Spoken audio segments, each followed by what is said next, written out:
Hello everybody, welcome back to G centric. पिछले lecture में हमने single tone modulated signal, amplitude modulated signal discuss किया था। कुछ पैरामीटर्स भी डिस्कस किए थे उससे रिलेटेड। उन पैरामीटर्स से रिलेटेड जो फॉर्मूले आए थे उनसे रिलेटेड प्रॉब्लम प्रैक्टिस करने से पहले एक बार हम मल्टी टोन मॉड्यूलेटेड सिग्नल और डिस्कस करेंगे। सिंगल टोन मॉड्यूलेशन कब बोलते हैं? जब हमारा मैसेज सिग्नल में एक ही फ्रीक्वेंसी कंपोनेंट हो, लेकिन हो सकता है हमारे मैसेज सिग्नल में एक के साथ साथ दूसरा फ्रीक्वेंसी कंपोनेंट भी हो, ऐसा कुछ हो। तो इस केस में मॉड्यूलेटेड सिग्नल में मल्टीपल फ्रीक्वेंसीज हैं, तो हम बोलेंगे मल्टी टोन सिग्नल है। अब हमारा मॉड्यूलेटेड सिग्नल कैसे नजर आएगा? जनरल एक्सप्रेशन होता था AC 1 + KAMT cos omega CT। अब तो याद हो गया होगा, याद रहना चाहिए हमें। AC 1 + KA MT मतलब ये है AM1 cos omega M1T plus AM2 cos omega M2T and cos omega CT।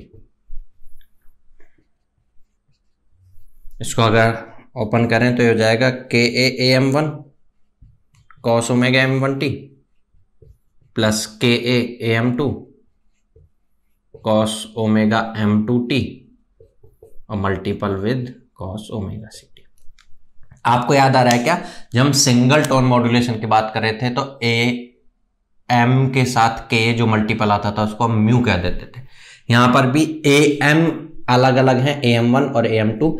उनके साथ जो K मल्टीपल आ रहा है उसको हम अलग अलग μ1 और μ2 कहते हैं। अगर μ1 इज KAAM1, μ2 इज KAAM2, तो ये हो जाएगा ST = AC 1 + μ1 cos omega M1T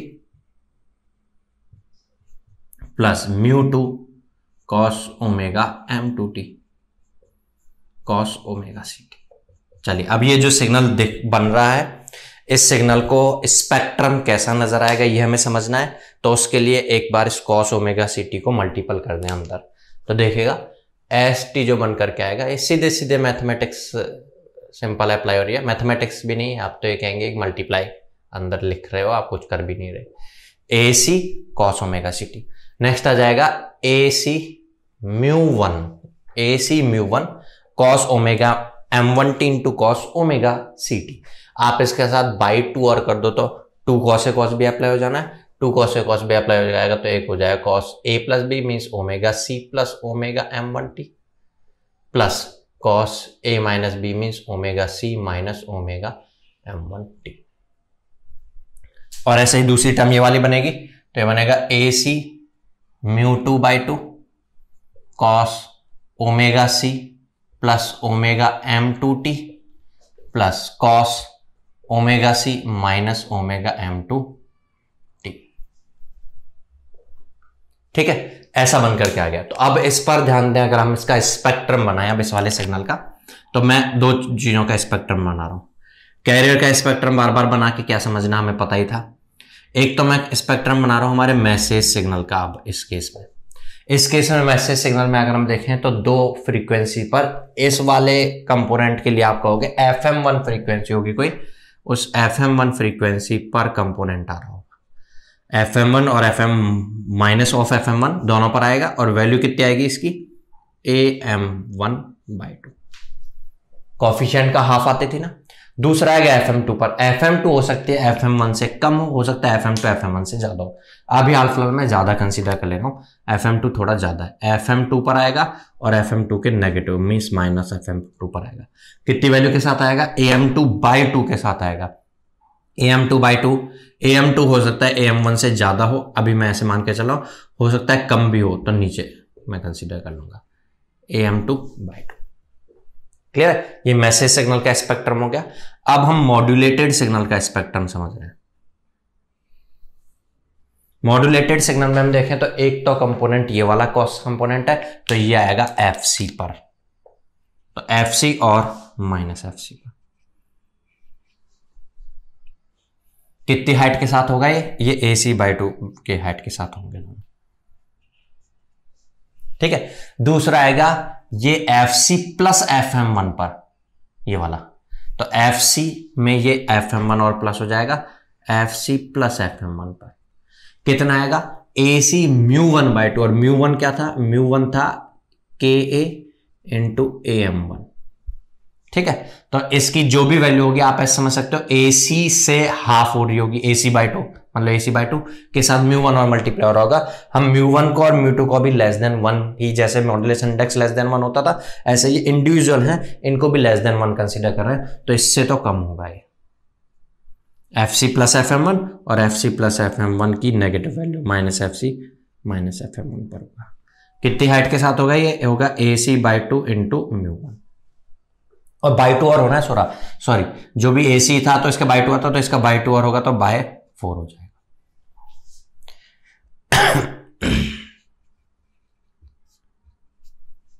चलिए next, F C minus F M one पर आएगा, F C minus F M one, और F C minus F M one की negative means minus F C plus F M one, और same ये तो coefficient same है तो same value के साथ आ जाएगा।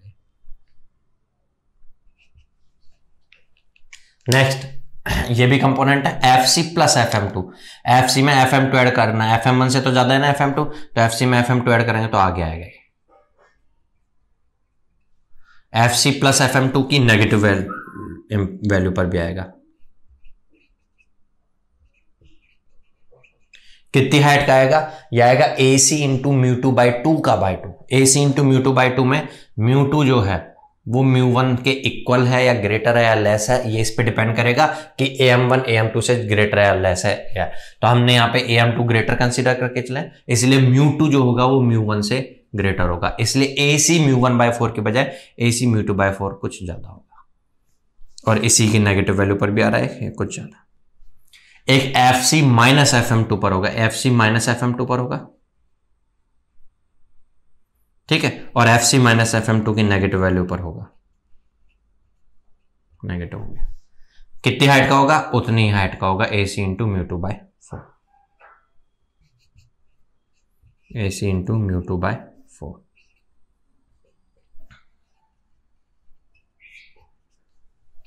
अगर हम ध्यान से देखें तो हमारा जो ओरिजिनल मैसेज था उसकी जैसी शेप थी, एक छोटे ये इंपल्स है फिर बड़ी इंपल्स है, वही इस एफ सी का राउंड में आ गई है।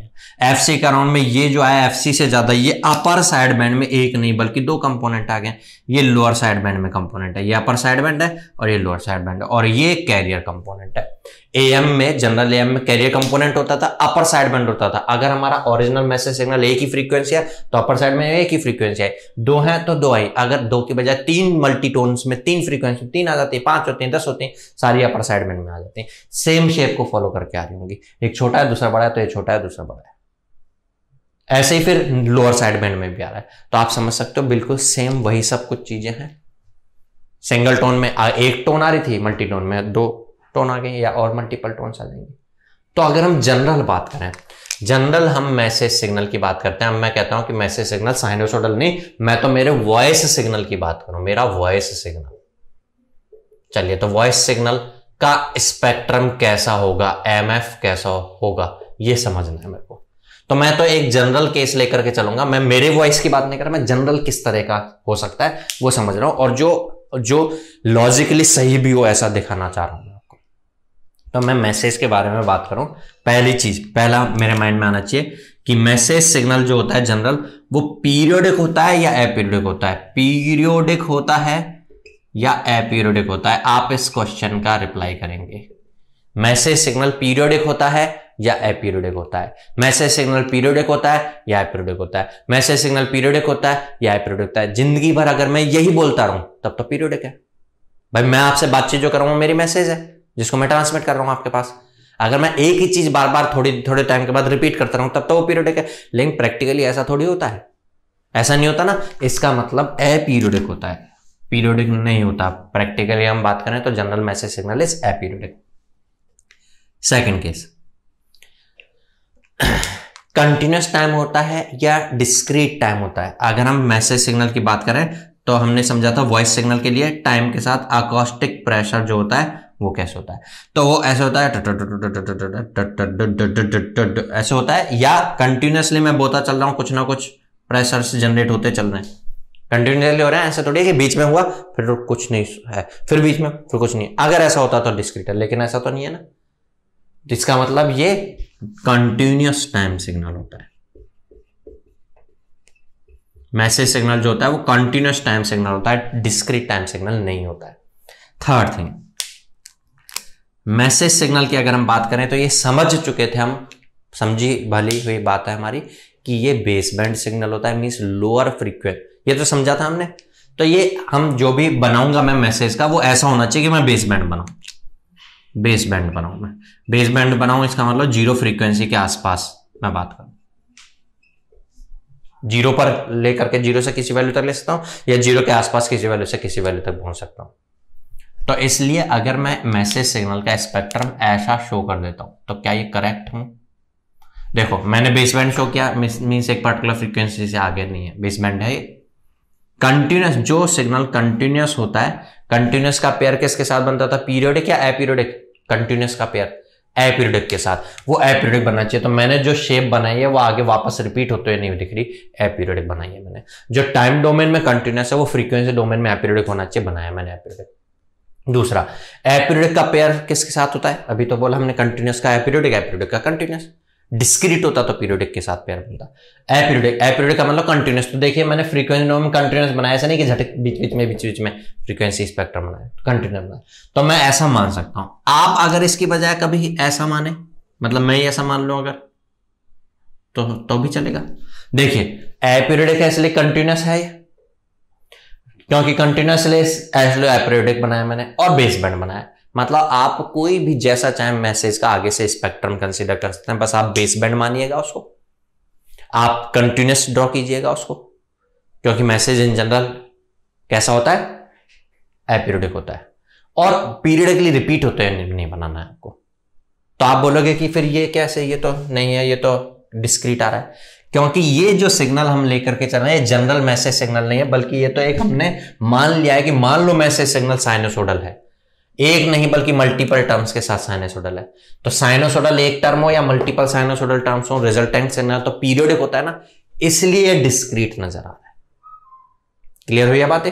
तो अब हम यहां से ये समझ सकते हैं, अगर ये वाला मैसेज सिग्नल हुआ, देखिए जब वो वाला मैसेज सिग्नल था तो केवल दो इंपल्सेज आई थी एफसी क्राउन में, जब ये वाला मैसेज सिग्नल हो तो एफसी क्राउन में दो इधर और दो इधर आ गई थी, और जब ये वाला होगा तो एफसी क्राउन में इधर वाली सारी एफसी अपर में आ जाएगी, इधर वाला सारा जैसा शेप है वो एफसी से लोअर में आ जाएगा। तो आप इस केस में कह सकते हो कि जो मॉड्यूलेटेड सिग्नल होगा उसका स्पेक्ट्रम ऐसे नजर आ रहा होगा, एफसी पर एक तो कैरियर वाली इंपल्स आ ही रही, तो इस कैरियर कंपोनेंट के अलावा सेम शेप जैसी मैसेज किया अपर में और लोअर में आ जाएगी। कहां तक आएगी? ये जहां आगे तक जा रहा है, मान लो ये एफएम तक जा रहा है तो एफएम आगे बढ़ के आएगी एफसी से, मींस एफसी प्लस एफएम तक आएगी, और ऐसे ये एफसी माइनस एफएम तक आएगी। अगर हमारा मैसेज का स्पेक्ट्रम ऐसा नहीं बल्कि ऐसा दिख रहा होता तो एफसी से आगे बिल्कुल सेम शेप नजर आ रही होती, एफसी से पीछे बिल्कुल सेम शेप नजर आ रही होती।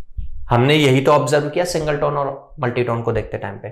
और ना केवल एफसी मतलब पॉजिटिव में जैसा दिख रहा होता है वैसा नेगेटिव में तो दिखता ही दिखता है, तो माइनस एफसी में भी स्पेक्ट्रम सेम वही नजर आ रहा होगा, माइनस एफसी से एफएम आगे तक, माइनस एफसी से एफएम पीछे तक। हाँ, इनका एम्पलीट्यूड कितना होगा, इसका एम्पलीट्यूड कितना होगा वो अभी हम समझें तो क्लियर क्या होता है कि जब हमारा सिंगल टोन था तो इसका एम्पलीट्यूड AM/2 था, जब मल्टी टोन था तो AM1/2 AM2/2 था, उसके साथ मॉड्यूलेशन इंडेक्स मल्टीपल हो गए थे। तो यहां पर भी अगर हम बात करें इसका एम्पलीट्यूड A है अगर मान लो स्पेक्ट्रम में, तो ये AM1/2 के साथ मॉड्यूलेशन इंडेक्स जैसा बन रहा है, अकॉर्डिंगली ऐसा बन क्या रहा है। लेकिन मॉड्यूलेशन इंडेक्स सिंगल टोन में तो हमें समझ में आया था, मल्टी टोन में मॉड्यूलेशन इंडेक्स μ1 है या μ2 है, ये समझे। तो यहां पर हम इसलिए डिस्कस नहीं कर रहे हैं क्या आएगा, बस ऐसा कह सकते हो शेप ये बनकर के आएगा। अब हमें डिस्कस करना है कि मल्टी टोन के केस में मॉड्यूलेशन इंडेक्स μ1 होता है या μ2 होता है, या μ1 + μ2 होता है, या कुछ और होता है। ये कवर करते हैं हम।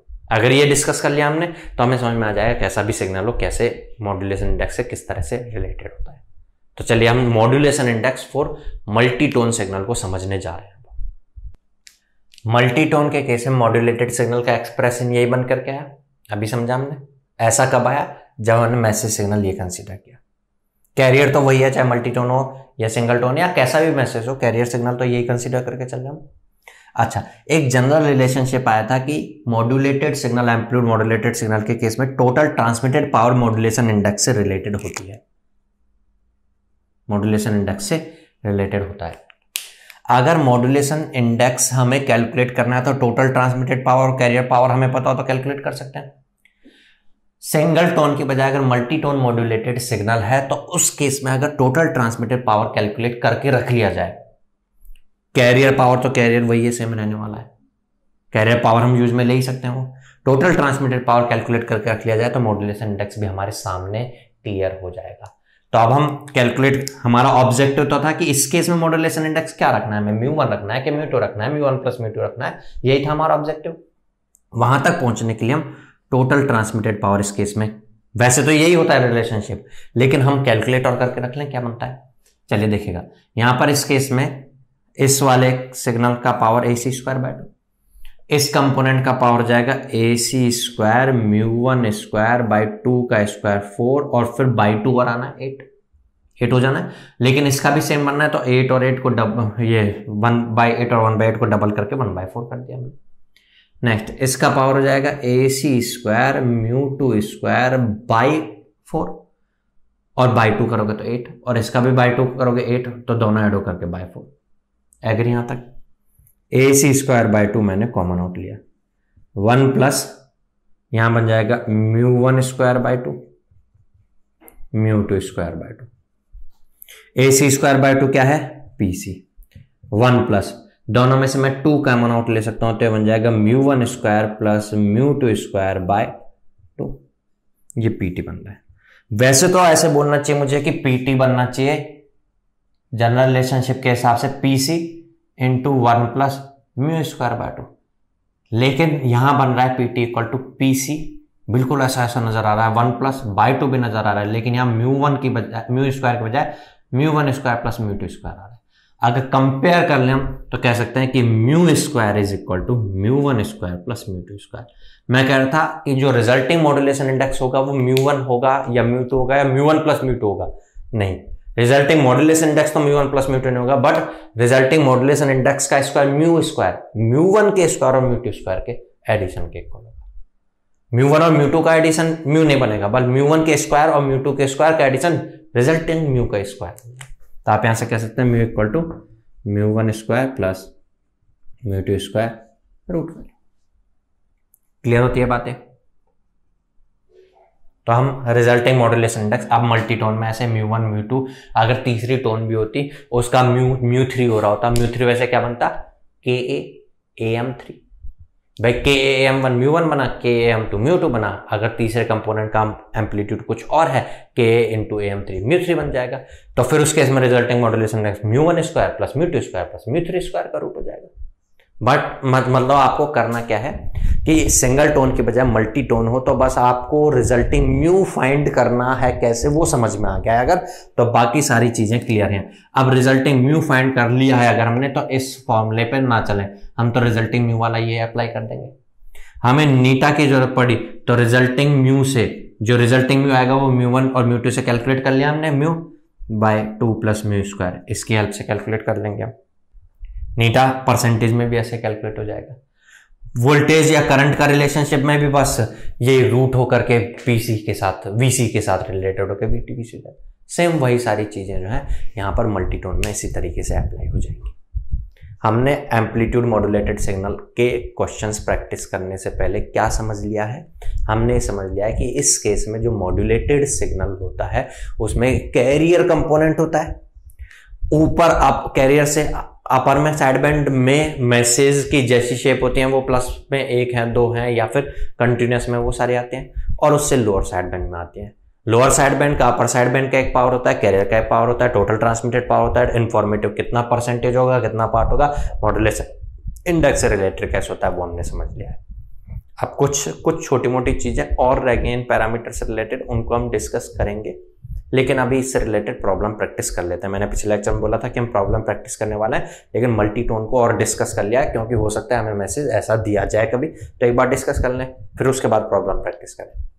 ठीक है, अब हम आगे इससे प्रॉब्लम प्रैक्टिस करने के बाद फिर देखेंगे जनरेट कैसे करना है इसको। हमने मैथमेटिकली तो बात करनी है ऐसे ऐसे होगा, लेकिन सिस्टम कैसे बनाएंगे इसका ऐसा करने वाला, ठीक है, और डिटेक्ट कैसे करना है वो डिस्कस करेंगे। तो पहले हम कुछ प्रॉब्लम प्रैक्टिस करते हैं, ट्राई करेंगे इस लेक्चर में कुछ कवर करने का, नहीं तो जरूरत पड़ी तो नेक्स्ट लेक्चर में भी कंटिन्यू करेंगे। देखते हैं कुछ क्वेश्चंस।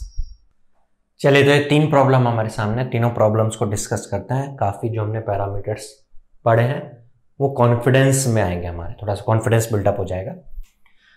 क्वेश्चन है, for an AM signal total sideband power is given by 100 watt with 50% of modulation.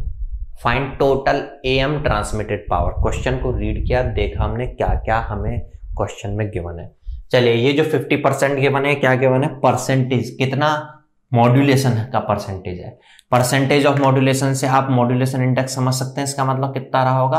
0.5। चलिए, एक चीज ये गिवन है। दूसरी चीज ये और गिवन थी हमें, 100 वाट कहाँ गया? ये 100 वाट। ये 100 वाट क्या गिवन है? For an AM signal total side band power given है।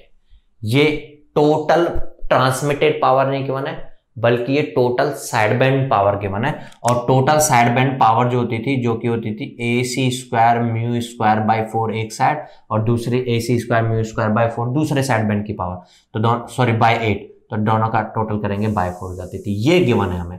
और इसको आप ऐसे भी समझ सकते हो, AC² / 2 कॉमन आउट लें तो PC आएगा μ² / 2, PC ऑफ μ² / 2। ये टोटल दोनों साइड बैंड की पावर है। आप आज समझ सकते हैं ना, टोटल पावर तो ऐसे होती थी PC 1 + μ² / 2। आप इसको ऐसे कह सकते हो PC + PC μ² / 2। PC तो भाई कैरियर की पावर होती थी, और उसके साथ जो बच्चे जो पावर होती थी वो दोनों साइड बैंड्स की पावर। कैरियर के साथ अपर साइड बैंड और लोअर साइड बैंड ट्रांसमिट होता है, तो ये LSB और MSB, sorry upper side band USB, दोनों का टोटल होकर के टोटल साइड बैंड पावर। तो ये भी हमें गिवन है, और ये कितना गिवन है? 100 वाट गिवन है। अब हमसे पूछा है find total AM transmitted power. Total AM transmitted power मतलब ये कैलकुलेट करना है। इसको कैलकुलेट करने के लिए हमें PC की जरूरत है, इसको कैलकुलेट करने के लिए म्यू की जरूरत है। म्यू तो हमें क्वेश्चन में गिवन है, PC कैलकुलेट करना पड़ेगा, तब जाकर के आगे बढ़ पाएंगे। और PC के लिए हमें ये गिवन है, इस रिलेशनशिप में म्यू गिवन है, तो PC यहां से कैलकुलेट हो जाएगा। तो यहां से हम PC अगर कैलकुलेट करेंगे तो PC will be equal to 200 divide by μ², mu is 0.5²। ठीक है, ये PC की वैल्यू अब हम यहां सब्स्टिट्यूट करके टोटल ट्रांसमिटेड पावर कैलकुलेट कर सकते हैं। ये हो जाएगा 200 / 0.5² इंटू 1 + 0.5² / 2। 0.5 का स्क्वायर का मतलब क्या हो गया? ये हो गया, सॉल्व करेंगे 200 / 0.5 का स्क्वायर हो गया 0.25, और ये हो गया 0.25/2 मीन्स 1 + 0.25 का भी 2 हाफ करोगे तो 0.125, तो 1.125 हो गया। 1.125 डिवाइड बाय 0.25 मल्टीप्लाई बाय 100। इसको सॉल्व कर लें अगर हम, तो टोटल ट्रांसमिटेड पावर आ जाएगा। आप कैलकुलेटर से कैलकुलेट कीजिएगा, मैं भी साथ में ट्राई कर रहा हूं कितना वैल्यू बन करके ये आ रहा है। ये वैल्यू बनता है 1.125 बाय 0.25 इंटू 200, 900 वाट। ये बनकर के आ रहा है 900 वाट। आप समझ सकते हो इसका मतलब टोटल जो ट्रांसमिटेड पावर हो रही होगी इस केस में वो 900 वाट है। उस 900 वाट में से केवल 100 वाट ही थी जो इंफॉर्मेटिव मीन साइड बैंड्स की पावर थी। बची 800 वाट कैरियर की पावर है।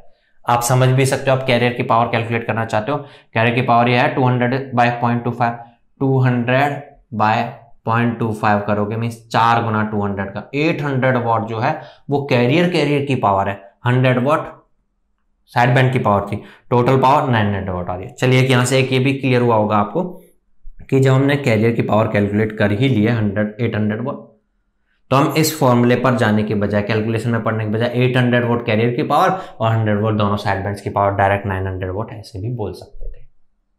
चलिए, ये फॉर्मूला में कोई चीजें कैसे गिवन होती हैं उनसे थोड़ा सा प्रैक्टिस हुआ है, हल्का सा प्रैक्टिस हुआ है इस क्वेश्चन से। और आगे देखते हैं नेक्स्ट क्वेश्चन। आप पॉज लेकर के ट्राई कीजिएगा, पहले नहीं हो बन पाता है, नहीं हो पा रहा है, कोई प्रॉब्लम आती है तो सॉल्यूशन को देखिएगा। चलिए, प्रॉब्लम क्या है? For an AM, each of the sideband power is given by 2 kilowatt. ये 2 किलोवाट क्या है? Each of the sideband, कितने साइडबैंड होते हैं? 4-5 साइडबैंड होते हैं, 2 साइडबैंड होते हैं, 2 साइडबैंड होते हैं, एक अपर साइडबैंड होता है, एक लोअर साइडबैंड होता है। हर एक का पावर 2 किलोवाट है। मतलब साइडबैंड, अपर साइडबैंड का पावर और लोअर साइडबैंड का पावर सेम ही होता है वैसे तो वो वैसे भी बोलेगा ईच हैव सेम पावर, और वो कितना है? 2 किलोवाट है। हालांकि जो दोनों साइड बैंड्स का मिला के पावर होता है वो होता है PC into mu square bye 2। एक का क्या हो जाएगा? इसका आधा हो जाएगा। मीन्स हमें जो दे रखा है वो PC of mu square by 4 दे रखा है 2 किलोवाट, मीन्स 2 इंटू 10⁻³ वाट। चलिए, ये चीज पहले गिवन है हमें। दूसरी चीज गिवन है and carrier power is given by 8 kilowatt. साथ साथ में हमें कैरियर की पावर भी दे रखी है 8 kilowatt, 8 into 10⁻³ watt. Find percentage of modulation, mu find करना है। अच्छा, PC हमें गिवन है, PC into mu square by 4 भी हमें गिवन है, तो म्यू हम फाइंड कर सकते हैं PC की वैल्यू सब्स्टिट्यूट करके। तो हो जाएगा 8 किलो में रख रहा हूं मैं, by 4 into mu square equal to 2 kilo. यहां इसको सॉल्व करेंगे, किलो का कोई फर्क नहीं पड़ता है, ये हो जाएगा 2 से 2 कैंसिल आउट हो गया, means mu square equal to 1। Mu का स्क्वायर अगर 1 है तो म्यू क्या हो जाएगा? Mu equal to +-1। लेकिन मॉड्यूलेशन इंडेक्स कभी नेगेटिव नहीं होता, इसलिए नेगेटिव वैल्यू नहीं बोलना कभी भी। तो मॉड्यूलेशन इंडेक्स हमेशा पॉजिटिव वैल्यू होती है, तो हो जाएगा 1। तो आपसे मॉड्यूलेशन इंडेक्स पूछा है या परसेंटेज ऑफ मॉड्यूलेशन पूछा है? परसेंटेज ऑफ मॉड्यूलेशन पूछा है आपसे। परसेंटेज ऑफ मॉड्यूलेशन, अगर मॉड्यूलेशन इंडेक्स 1 है तो परसेंटेज ऑफ मॉड्यूलेशन आप बोलेंगे 100।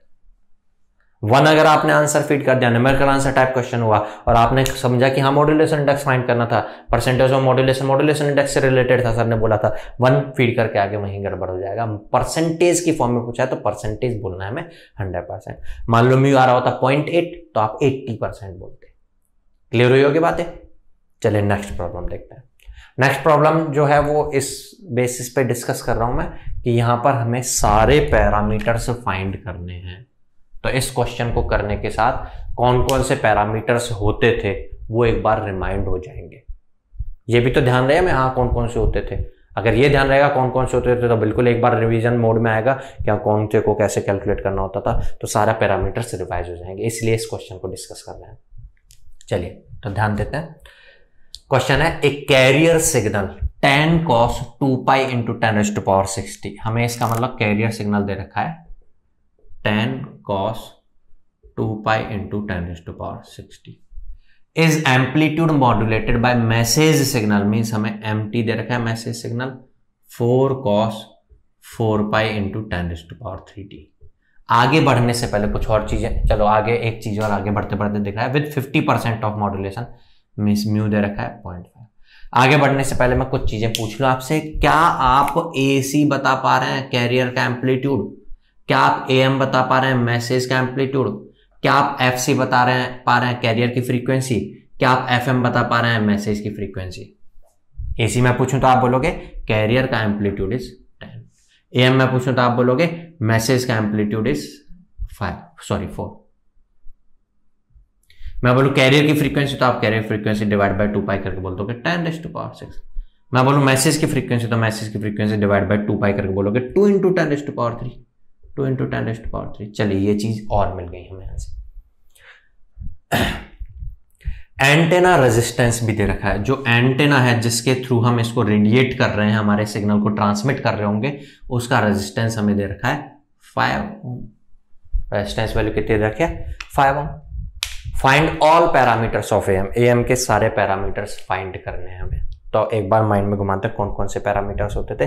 पहला पैरामीटर तो मॉड्यूलेशन इंडेक्स होता था, वो मॉड्यूलेशन इंडेक्स हमें समझ में आ ही रहा है, दिख ही रहा है, पहला पैरामीटर क्लियर है। ये कोई एग्जाम में पूछा हुआ क्वेश्चन नहीं है, एग्जाम में तो कोई एक चीज पूछेगा, ये हम प्रैक्टिस कर रहे हैं सारी चीजों को। Modulation index. दूसरा पैरामीटर क्या होता था, कैरियर पावर। चलिए कैरियर पावर देखते हैं। कैरियर पावर पीसी जो होगी that is AC square by 2। AC हमें समझ में आ गया था, 10 स्क्वायर मीन्स 100/2 मीन्स 50 वाट। चलिए दूसरा पैरामीटर निकल गया। तीसरा parameter sideband power. Sideband power क्या होती थी, PC of mu square by 2। ये साइडबैंड पावर कभी बोले ना साइडबैंड पावर, तो दोनों साइडबैंड का पावर है। कोई बोले सिंगल साइडबैंड पावर तो किसी एक का बताओगे। कभी कोई बोले साइडबैंड पावर तो मीन्स दोनों का मिला करके ये होता था ना। तो PC हमारे सामने आ चुका है 50, म्यू हमारे सामने पहले से ही था 0.5 का स्क्वायर बाय 2। ये कैलकुलेट करेंगे तो हो जाएगा 50 इंटू 0.25 बाय 2, तो हो जाएगा 25 इंटू 0.25। इसको आप कैलकुलेट कर लेंगे। 25 इंटू 0.25 मतलब 25 का बाई 4 हो गया एक तरीके से। कैलकुलेशन पढ़ना, 25 इंटू 0.25 करोगे 25 का बाई 4, बाई 2 क्या था 12.5 का भी आधा कर दिया तो 6.25 वॉट। चलिए ये साइडबैंड पावर है। अगर कोई कहे कि नहीं सिंगल साइडबैंड पावर, सिंगल किसी एक साइडबैंड की पावर, तो आप बोलोगे इसका भी हाफ, 6.25 का भी हाफ, तो आप बोलोगे 3.175 वाट।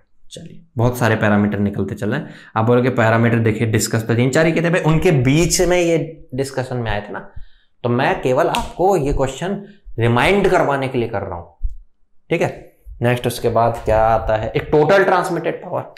टोटल ट्रांसमिटेड पावर जो होती थी PT, वो होती थी PC into 1 plus mu square bye 2। PC हम कैलकुलेट करके रख चुके हैं 50, म्यू हमारे सामने था 0.25 का स्क्वायर 0.25 बाई 2 करोगे तो 1.125 हो जाएगा। 1 ऐड करोगे ना 0.125 को, 0.25 के हाफ को, 0.125 को, तो 1.125 हो जाएगा। 1.125 मल्टीप्लाई बाय 50 करोगे तो ये रिजल्ट वैल्यू आएगी 56 से कुछ आती है, मुझे ऐसे याद आ रहा है। बाकी कैलकुलेट करके आप देखिएगा, साथ साथ में कैलकुलेट करिएगा। 50 इंटू 1.125 56.25 चलिए और भी कोई बचा है या खत्म है? और कोई पैरामीटर बचा है? याद आ रहा है और कोई पैरामीटर? हाँ मुझे याद आ रहा है, टोटल ट्रांसमिटेड पावर के साथ साथ total transmitted current, total transmitted voltage. अच्छा, ये जो पावर कैलकुलेट की हमने, ये कैलकुलेट किया अगर हमारा एंटेना पे जो मॉड्यूलेटेड सिग्नल अप्लाई हो रहा होता, एंटेना का रेजिस्टेंस 1 ओम होता, तो ये पावर जो हम सारे कैलकुलेशंस की बात कर रहे हैं ये नॉर्मलाइज्ड पावर है। और नॉर्मलाइज्ड पावर मैंने डिस्कस किया था 1 ओम के अक्रॉस होती है, लेकिन हमारा एंटेना 1 ओम रेजिस्टेंस के साथ नहीं है। क्वेश्चन में आगे तो देखा ही नहीं हमने कि हमारे एंटेना का रेजिस्टेंस 5 ओम है, तो हमारा ये टोटल ट्रांसमिटेड पावर अगर ऐसे कैलकुलेट कर रहे हैं तो गलत हो गया है। हमें ये 1 ओम के अक्रॉस पावर था, ये 1 ओम के अक्रॉस है। 1 ओम के बजाय अगर 5 ओम हो जाए तो चेंज होगा ना। क्या चेंज होगा? हम जो पावर कैलकुलेट कर रहे हैं 1 ओम के अक्रॉस VRMS स्क्वायर कैलकुलेट कर रहे हैं, एक तरह से सिग्नल के RMS स्क्वायर। लेकिन अगर रेजिस्टेंस 5 ओम है तो बाई 5 करके बोलोगे, तो इसलिए सही करें अगर इसको, तो टोटल ट्रांसमिटेड पावर होगा जो हम कैलकुलेट करके चाहिए 56.25, उसमें 5 और डिवाइड करोगे। टोटल ट्रांसमिटेड पावर में भी 5 डिवाइड होगा, उस टोटल ट्रांसमिटेड पावर का कैरियर कंपोनेंट जो होगा उसके अंदर भी 5 डिवाइड होगा, उसके साइडबैंड कंपोनेंट्स के में भी 5 डिवाइड होगा। तो आप एक्चुअल वैल्यूज जो कहेंगे, ये बस मैंने 5 ओम जो क्वेश्चन में दिया है ये इसलिए दिया है कि हमें रेजिस्टेंस कभी बाई चांस ऐसे दे दिया जाए तो उस रेजिस्टेंस को यूज में लेके कमेंट करना है, और नहीं गिवन हो तो बाय डिफॉल्ट नॉर्मलाइज्ड पावर ही बतानी है, 1 ओम के अक्रॉस के हिसाब से ही बतानी है। तो आप इस 5 को डिवाइड करके टोटल ट्रांसमिटेड पावर में, साइड बैंड पावर में डिवाइड बाय 5 करके, और कैरियर दोनों साइड बैंड में और कैरियर में डिवाइड करके देन कमेंट करेंगे। और कोई पैरामीटर रह गया क्या? हाँ, एक एफिशिएंसी पैरामीटर रह गया है जो मॉड्यूलेशन इंडेक्स पर डिपेंड करता था, mu square bye 2 plus mu square.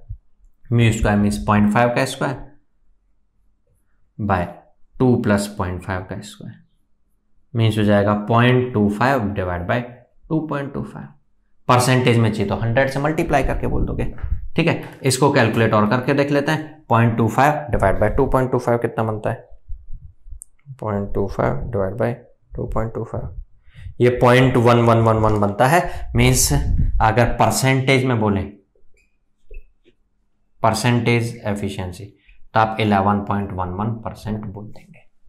Mu जब भी 0.5 होगा तो परसेंटेज एफिशिएंसी 11.11% होगी।